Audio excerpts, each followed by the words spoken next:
Master minds commerce చదవాలనుకునే 10th inter విద్యార్థుల తొలి ఎంపిక.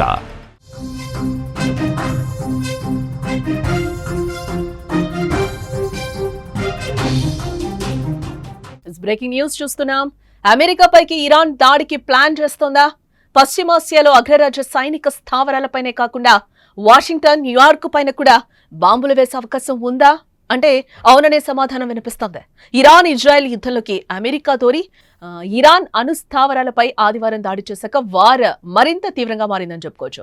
ఇజ్రాయెల్ కు మద్దతుగా తమపై అమెరికా దాడి చేయటాన్ని తట్టుకోలేకపోతున్న ఇరాన్ అగ్రరాజ్యంపై కత్తి దూస్తోంది. దెబ్బకు దెబ్బ తీసేందుకు చర్యలు చేపడుతోంది. అమెరికా దాడి చేసిన వెంటనే ట్రంప్ కు స్ట్రాంగ్ వార్నింగ్ ఇచ్చింది. ఇరాన్ పై దాడులను అమెరికా అధ్యక్షుడు ప్రారంభించారని, తాము అందం చేస్తామని ఇరాన్ హెచ్చరించింది. ఇరాన్ గగనతల నిబంధనలను ఉల్లంఘించి అమెరికా అతిపెద్ద నేరం చేసిందని, అక్కడి వారికి పశ్చిమాసియాలో స్థానం లేదని తెలిపింది. పశ్చిమాసియాలో ఉన్న యుఎస్ స్థావరాలను లక్ష్యంగా చేసుకుంటామని పేర్కొంటూ వాటికి సంబంధించిన గ్రాఫిక్స్ ను మీడియా ఛానల్స్ కు విడుదల చేసింది. చెప్పినట్టుగానే పశ్చిమాసియాలో అమెరికా సైనిక స్థావరాల లక్ష్యంగా దాడులకు ఇరాన్ స్కెచ్ వేస్తోంది. వాషింగ్టన్, న్యూయార్క్ పై కూడా బాంబులు వేసే అవకాశం కూడా ఎదురు చూస్తోంది.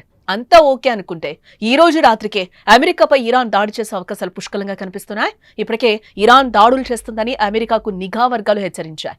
దీంతో వాషింగ్టన్ ఇప్పటికే అప్రమత్తమైంది. పౌరులకు ఎలాంటి హాని జరగకుండా ఉండేందుకు ముందుగానే జాగ్రత్త పడుతోంది.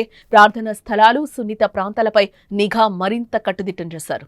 వాషింగ్టన్తో పాటు పలు నగరాల్లో హై అలర్ట్ ప్రకటించారు. మతపరమైన ప్రదేశాలు, సాంస్కృతిక కేంద్రాలు, రాయబార కార్యాలయాల చుట్టూ ఆదివారం నుంచి భద్రతనైతే కట్టుదిట్టం చేసినట్లుగా సమాచారం. అటు పశ్చిమాసియాలో కూడా తమ పౌరుల భద్రతపై అమెరికా చర్యలు తీసుకుంటోంది. లెబనాన్లోని యుఎస్ ఎంబసీలో ఉన్న అత్యవసరం కాని సిబ్బందిని, వారి కుటుంబాలను వెనక్కు రావాలని కూడా ఆదేశించడం జరిగింది. ఈ మేరకు అమెరికా విదేశాంగ శాఖ ఆదివారం ఓ నోటీసునైతే జారీ చేయడం జరిగింది.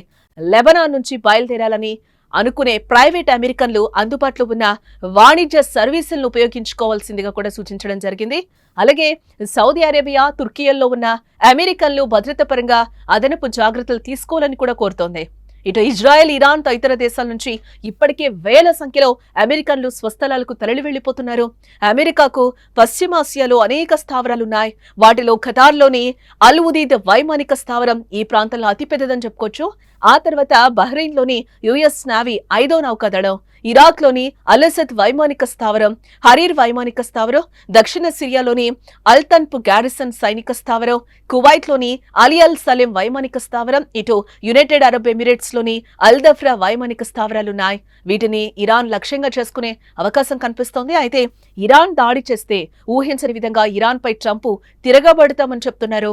దీంతో ఏ క్షణం ఏం జరుగుతుందో అని ఉత్కంఠ అయితే కొనసాగుతోంది.